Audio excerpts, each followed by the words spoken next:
Hello friends, आज फिर से स्वागत है आप सभी का आपके अपने यूट्यूब चैनल जीएम स्टोरी में। फ्रेंड्स, आज लेकर आया हूँ मैं आप सभी लोगों के सामने अकेलापन वाली कहानी। अमरनाथ जी बहुत परेशान थे। 2 महीने बाद बेटी राधिका की शादी थी और अभी तक कुछ भी इंतजाम नहीं हुआ था। राधिका की माँ को गुजरे 2 साल हो गए थे। तब से अमरनाथ जी अपने आप को बहुत लाचार और अकेला महसूस करते थे। उनका एक बेटा भी था, कुणाल, जिसकी शादी अमरनाथ जी ने 4 साल पहले ही की थी। शादी का सारा काम कब निमट गया ये अमरनाथ जी को पता भी नहीं लगा। उन्होंने केवल पैसे का इंतजाम किया, बाकी सारा काम उनकी पत्नी शारदा जी ने संभाल लिया था। सपना को बहू के रूप में पाकर राधिका की माँ बहुत खुश थी। लेकिन समय बदला और कुणाल और सपना का व्यवहार पूरे घर से बदल गया। दोनों अपने काम में मस्त रहते थे।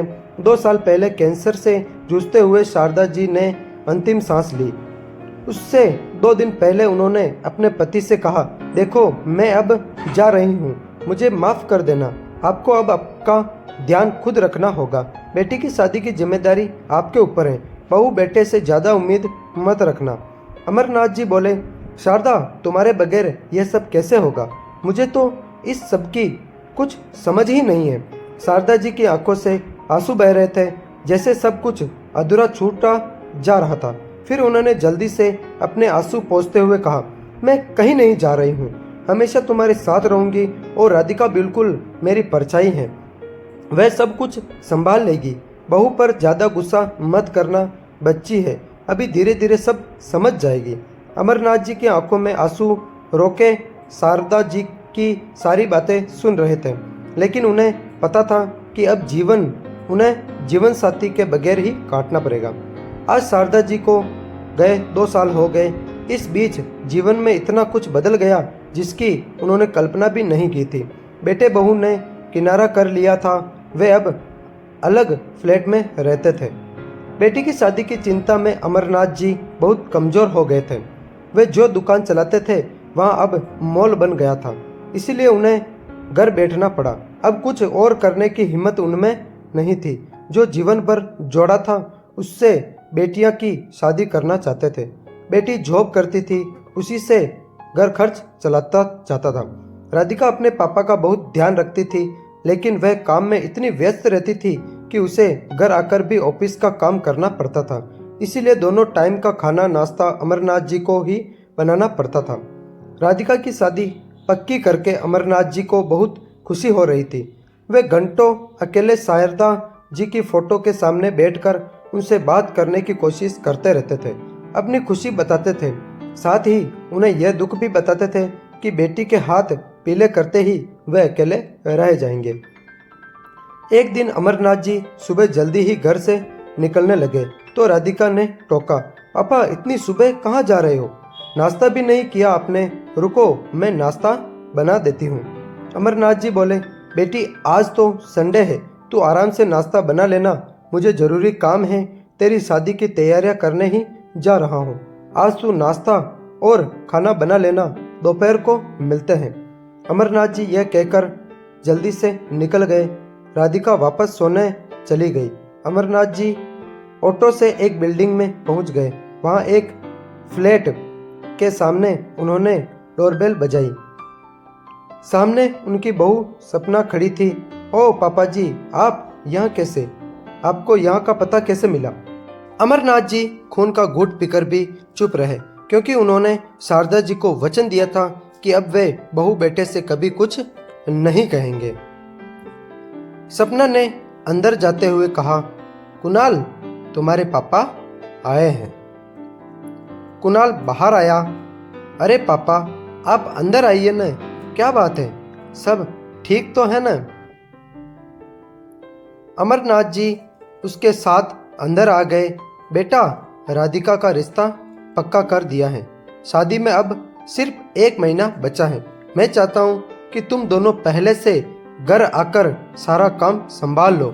मैं अकेला पड़ गया हूँ, तुम्हारी माँ भी नहीं है। बेटी की शादी में भी कोई कसर नहीं छोड़ना चाहता हूँ।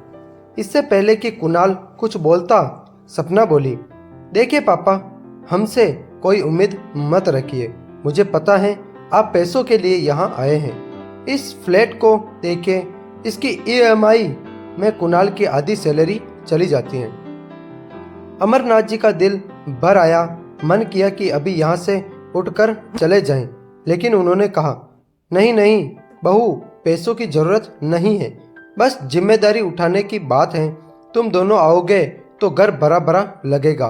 मैंने सब इंतजाम कर लिया है, लेकिन अगर लड़की का भाई नहीं होगा तो लोग बातें बनाएंगे। कुणाल बोला, पापा आप चिंता न करें, हम 1 सप्ताह पहले ही आ जाएंगे। सपना ने गुस्से में कहा, तुम्हें जाना हो तो चले जाना, मैं कहीं नहीं जाने वाली हूँ। न 1 सप्ताह पहले न शादी के दिन। अमरनाथ जी आखिरी उम्मीद भी टूट गई, क्योंकि उन्हें पता था कि कुणाल सपना के बगैर नहीं आएगा। वे चुपचाप उठकर चल दिए। कुणाल ने बस इतना कहा, पापा आप चिंता न करें, मैं इसे किसी तरह मना लूंगा। अमरनाथ जी बिना कुछ बोले अपने घर की ओर चल दिए। घर पहुंचकर देखा तो राधिका उनका खाने का इंतजार कर रही थी। वह न चाहते हुए भी अपने आंसू रोक नहीं पाए और राधिका के सामने फूट फूट कर रो पड़े।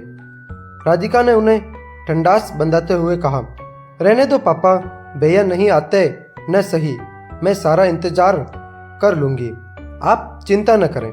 अमरनाथ जी ने अपने आंसू पोंछते हुए कहा, बेटी वो बात नहीं है, दरअसल बारात आएगी, अगर लड़की का भाई ही नहीं होगा तो सब बातें बनाएंगे, मैं तो इसीलिए उन्हें बुलाने गया था। राधिका उन्हें समझाती रही, लेकिन अमरनाथ जी का दिल टूट गया था। वे उठे और अपने कमरे में जाकर पलंग पर लेट गए। धीरे धीरे समय बीतने लगा। अमरनाथ जी अपने कुछ दोस्तों के साथ मिलकर शादी की तैयारियों में व्यस्त हो गए। अब शादी में सिर्फ 2 दिन बचे थे। सारी तैयारियां पूरी हो गई थी। घर में मेहमान आने लगे थे। रात के समय राधिका ने अमरनाथ जी से कहा, पापा मैंने आपके लिए किसी से बात की है, आपकी हेल्प के लिए किसी को रखने के लिए, वह आपके साथ ही रहेंगे, खाना बनाने, कपड़े धोने से लेकर घर की सफाई सब करेंगे, उसकी सैलरी मैं दे दूंगी, आप चिंता न करें। अमरनाथ जी बोले, बेटी अब मुझे किसी बंधन में नहीं बंधना है, मेरे लिए किसी से बात मत कर, अब मैं यहाँ से निकल जाना चाहता हूँ, अलग अलग जगह घूमना चाहता हूँ। राधिका ने कहा, ठीक है पापा, आपको जहाँ भी जाना हो मुझे बता देना, मैं आपकी टिकट, होटल सब बुक कर दूंगी। अमरनाथ जी कुछ नहीं बोले। शादी वाले दिन कुणाल और सपना दोनों आए।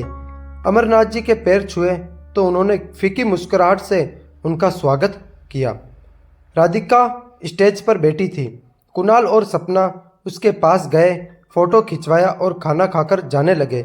अमरनाथ जी उन्हें देखकर रहे थे।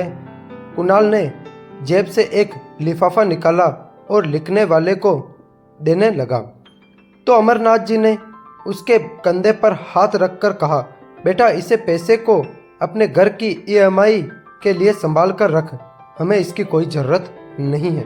कुणाल और सपना दोनों गुस्से से बाहर निकल गए।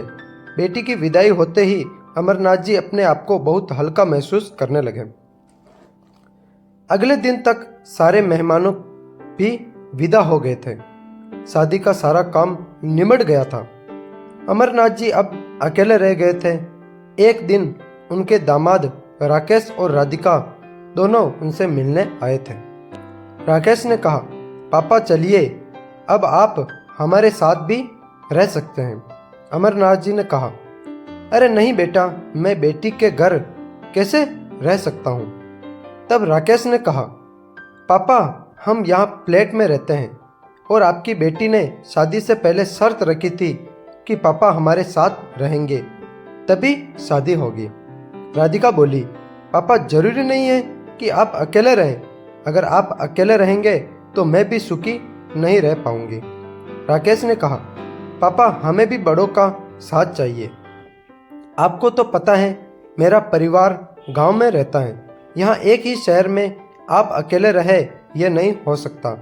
हमने पहले ही प्लानिंग करके एक बड़ा फ्लैट लिया था जिससे हम सब साथ रह सकते हैं। राकेश और राधिका जिद करके अमरनाथ जी को अपने साथ ले गए।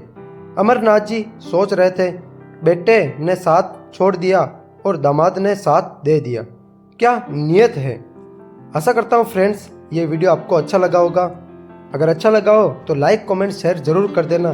साथ के साथ चैनल को भी सब्सक्राइब कर देना ताकि हमारे द्वारा जो भी नए वीडियो का नोटिफिकेशन हो वो आप तक पहुंच सके। तो इसी के साथ मिलते हैं अगले और नए वीडियो के साथ। तब तक के लिए जय हिंद जय भारत।